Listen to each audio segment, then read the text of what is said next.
What's happening in today's reading, I think, happens today.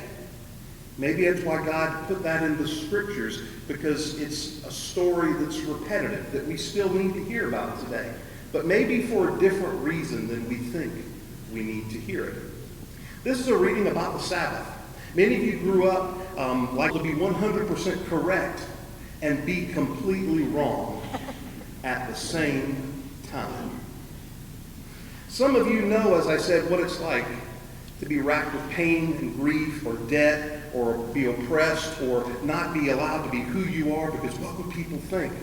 You know what it's like to be like that woman in the story who's racked with pain. Mary Ellen Wiley said in our Bible study, she remembered an older woman. She stood up and showed us. I thought it was wonderful that she knew there was a beautiful woman, and she felt so sorry because the best she could do was like this, and she wanted to talk to you. She always had to turn her head like this. And how wonderful it would be for her to just miraculously be able to just straighten up and be free from that pain. You know what it's like to be burdened, to hold a loved one's hand in a hospital room, and sometimes be praying for them, God, make them well. And some of you know very well what it's like to be in a hospital room. God, don't let them suffer. Please take them quickly. You know the pain and the agony and the hurt of being shackled by guilt and grief or debt. I bet some of you know what it's like to get a bill in the mail and you're like, oh God, I don't know how this one's going to get paid. If you don't know the shackle of debt, and if you have had the miraculous ability or gift given to you of being healed by our hospital system, guess what? A few weeks later in the mail, you will know very well, even if you have insurance. So you're going to know what it's like. But see, what happened was this woman was about to get healed by God.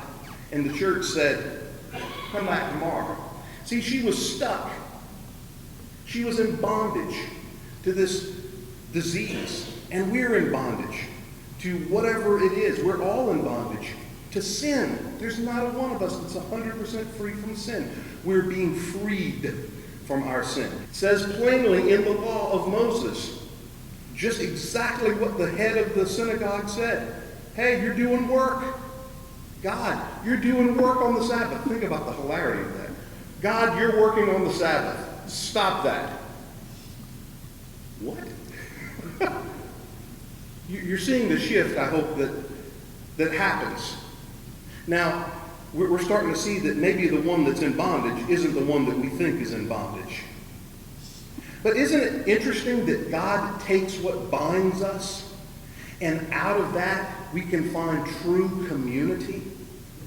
Isn't it interesting that in your places where you've experienced some of the deepest hurt and pain and agony or nothingness, that sometimes you can be greeted by people who can actually look you in the eye and say, and mean it, I know how you feel.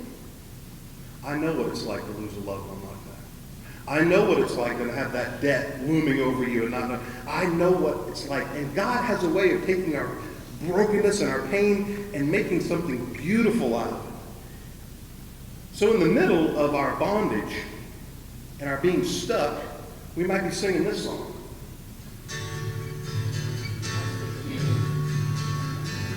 Sing it if you know it.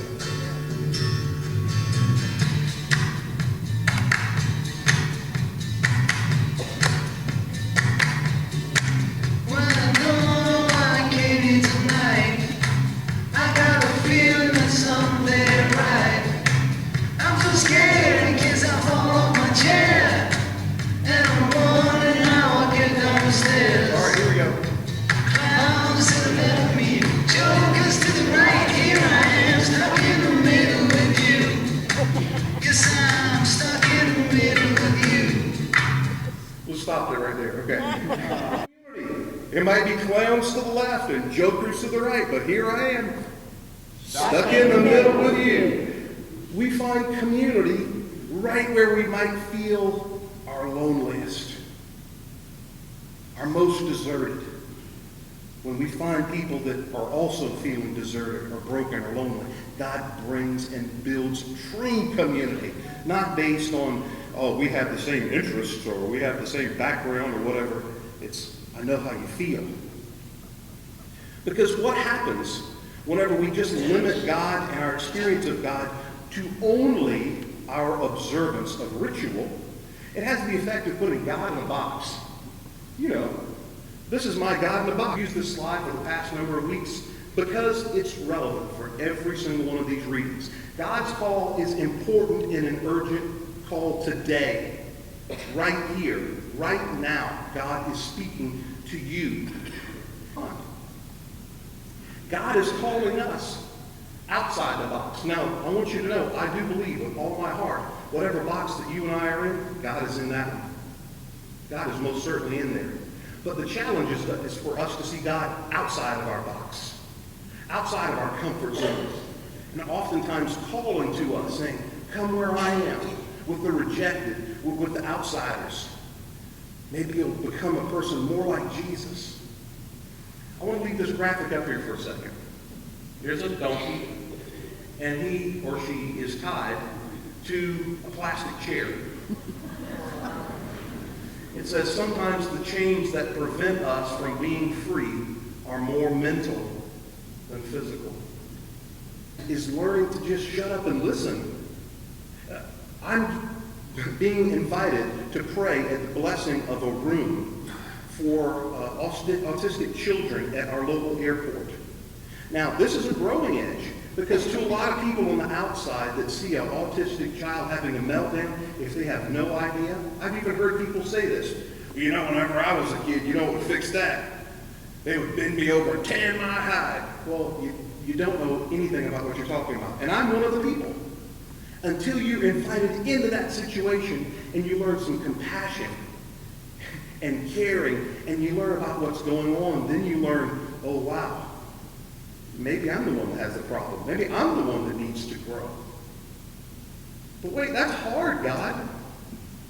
He's calling us, you and me, to also see ourselves in the exclusive religious community that is turning Him, God, and those in desperate need away for all the right reasons. And then when we see that, when we see ourselves in the bad guys of the story, and in naming our bondage, perhaps right then, God is inviting us. Come back tomorrow, and Tuesday, and Wednesday, and Thursday, Friday, and Saturday. You come back to me anytime. Because Jesus' arms are extended for you and me as well. Thanks be to God.